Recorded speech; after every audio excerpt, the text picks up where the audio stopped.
Bonjour, c'est Patsy dans Patsy fait des interviews avec aujourd'hui mon invité Gilles Paris. Bonjour Gilles. Bonjour Patsy. Je suis ravi de recevoir. On s'était déjà croisé plusieurs fois Ouais, pas mal de fois dans déjà. notre vie pour parler de ton nouveau livre, Un baiser qui palpite là comme une petite bête.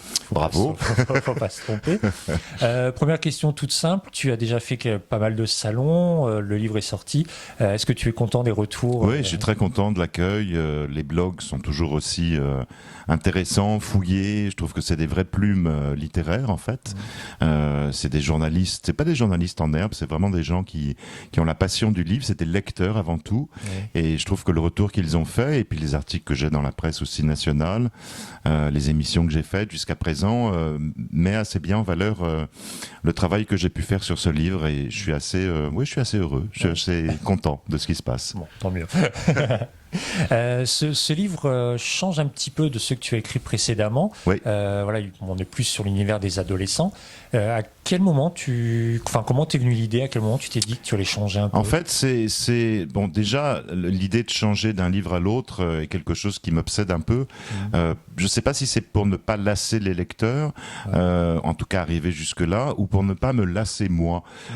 C'est vrai que les 4 premiers livres que j'ai écrits étaient dans la peau d'un enfant de 9 ans, et j'ai très eu envie à un moment donné d'en sortir, et donc peut-être aussi de me surprendre et de surprendre les lecteurs. Celui-ci, en fait, il est né d'une trentaine d'années que j'ai passé depuis la parution de mon premier livre en 1991 dans les lycées en fait. Je fais beaucoup de rencontres à la fois dans les écoles et dans les lycées et j'ai recueilli beaucoup de témoignages au fil des années de lycéens qui se sont confiés à moi, qui m'ont raconté des choses absolument incroyables et je m'étais promis un jour de faire un livre autour des adolescents et puis le hasard a fait que j'ai visionné pratiquement 4 saisons d'une série qui s'appelle Skam, qui est une série norvégienne. Skam veut dire la honte.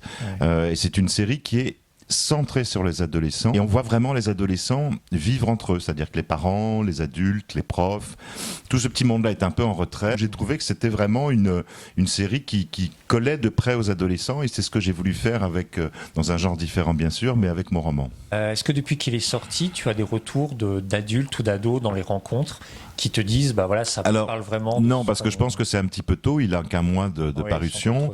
J'ai beaucoup d'adolescents qui sont venus me l'acheter sur les salons, mais j'ai pas encore eu de retour de leur part. Et je pense que c'est un peu prématuré. J'ai une anecdote que je trouve très mignonne. Quand j'étais à Nancy, au salon du livre de Nancy, j'ai une mère qui est arrivée avec ses 2 adolescentes. L'une avait 17 ans, l'autre avait à peu près 14 ans, et la mère regarde le livre, tourne la couverture, voit le sujet et dit ah non, ça c'est pas pour vous, etc. Et alors elle se fait engueuler par sa fille aînée qui lui dit mais enfin, chaque fois que je veux acheter un livre, tu m'empêches, c'est celui-là que je veux, tu peux pas m'empêcher à chaque fois de choisir les livres que j'aime. Alors la mère finalement finit par faire un statu quo, elle dit bon ok je te l'achète, etc. Mais elle se retourne vers sa plus jeune fille, elle lui dit toi tu ne le liras pas. Et les 2 adolescentes, pendant que la mère payait, se sont regardées en se faisant un gros clin d'œil. Ouais. J'ai trouvé ça très mignon. Voilà. Ce qui est bien dans ton écriture aussi, c'est que on peut le lire même en étant adulte. Ah oui, je crois. On arrive à comprendre parce qu'on a tous été adolescents. Je pense que les parents des ados, c'est aussi un livre pour eux, c'est aussi un livre pour les profs, et c'est aussi un livre pour les adultes parce qu'il met en scène, au fond, des problèmes gravissimes, qui est le harcèlement dans les lycées. Il y aurait à peu près 700 000 élèves par an qui seraient victimes de ça dans les écoles et dans les lycées. On a vu il n'y a pas très longtemps une affaire terrible, hashtag moins 10, sur ces jeunes lycéens, enfin pas lycéens, écoliers même de 6e, qui ont été harcelés. Donc je pense que et en plus il faut savoir que le harcèlement est souvent fait par les lycéens eux-mêmes. Donc c'était aussi, à ma manière, une sorte d'avertissement, de cri d'alerte pour que vraiment les gens prennent conscience du danger que ça peut représenter au sein d'un lycée. Et on ressent bien le choc et le danger, avec ton premier chapitre.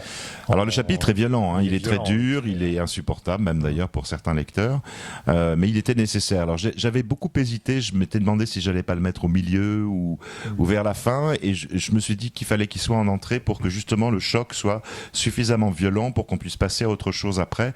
Un peu comme il s'est passé au fond avec ce lycée, c'est-à-dire que on va dans ce premier chapitre découvrir qu'une jeune élève de terminale final, Iris est abusée par son beau-père et qu'ensuite elle va aller du côté des lycéens en se disant que peut-être leur peau laiteuse, leur peau blanche va lui faire du bien, peut-être qu'elle trouvera un peu d'oubli et d'amour aussi, et en fait elle va tisser un piège qui va se refermer complètement sur elle. Elle finira par mettre fin à ses jours.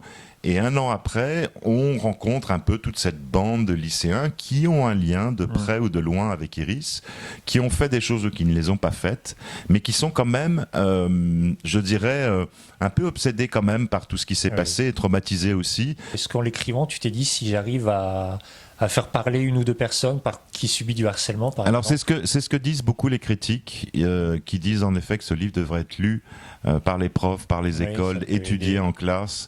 Et je pense en effet que... Alors, tout dépend du point de vue qu'on a, parce que j'ai évidemment un écrivain qui va construire une histoire et ses personnages n'est pas forcément... ne valide pas tous les choix que font ces personnages et c'est pas parce qu'on décrit une situation qu'on l'accepte pour autant. Moi, je voulais que ce livre alerte un peu les gens quand même. C'est vrai qu'on peut avoir ce sentiment que les adolescents sont peut-être plus sages, mais je ne le crois pas, d'après ce que m'ont dit les adolescents que j'ai rencontrés dans les lycées et qui m'ont confié un certain nombre de secrets. Bien sûr qu'il y a des adolescents sages. Il y a quand même des blogs qui ont été assez sévères en imaginant que les adolescents ne ressemblaient en rien à mes adolescents. Mais je crois pas parce que, très honnêtement, vous savez, les adolescents mentent énormément, mais ils mentent pas par plaisir, ils mentent pour avoir la paix tout simplement, c'est-à-dire pour ne pas avoir la confrontation parentale, ne pas avoir une confrontation avec les profs.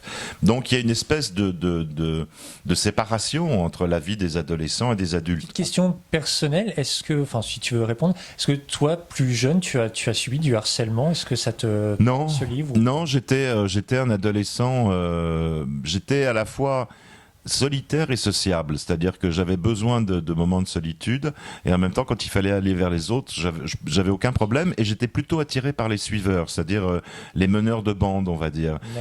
Mais en même temps, quand il leur arrivait de vouloir faire des choses qui étaient pas forcément légales ou pas forcément dans l'idée que je m'en faisais, j'étais suffisamment aussi trouillard pour pas les suivre.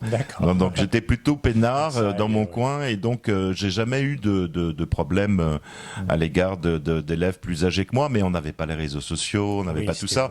Et les réseaux, je les dénonce aussi d'une certaine manière dans le livre, parce qu'ils sont responsables aussi de plein de petites choses, de jalousie, de rivalité. On parlait d'un petit parallèle avec des séries. Il y a beaucoup de séries sur les adolescents de plus en plus. Est-ce que, comme pour Ma vie de courgette, ton plus grand succès qui a eu le film, est-ce que tu pourrais imaginer éventuellement une série ou une adaptation? Oui, bien sûr. En dehors de Scam, il y a 13. Récemment, il y a Sex Education aussi. Voilà, Alors, c'est des séries qui sont quand même beaucoup plus trash que ne l'est mon histoire, quand même, qui peut en même temps choquer peut-être parfois aussi des lecteurs.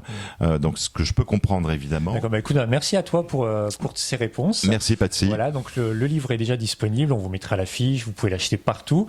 N'hésitez pas, voilà, que vous connaissiez Gilles Paris ou pas. Oui. On peut commencer par ce livre-ci, les livres ne se suivent pas. Et puis je vous invite aussi à découvrir les précédents qui sont tous aussi bien écrits. En tout cas, continue comme ça. Merci Patsy. Tu n'as pas besoin de moi pour le faire. Si. Continue comme ça. Au contraire, c'est un plaisir. Je continuerai à te lire avec plaisir. Merci. Merci à toi, Gilles. Merci. Et puis nous, on se retrouve très bientôt avec un autre invité dans Patsy fait des interviews. À bientôt.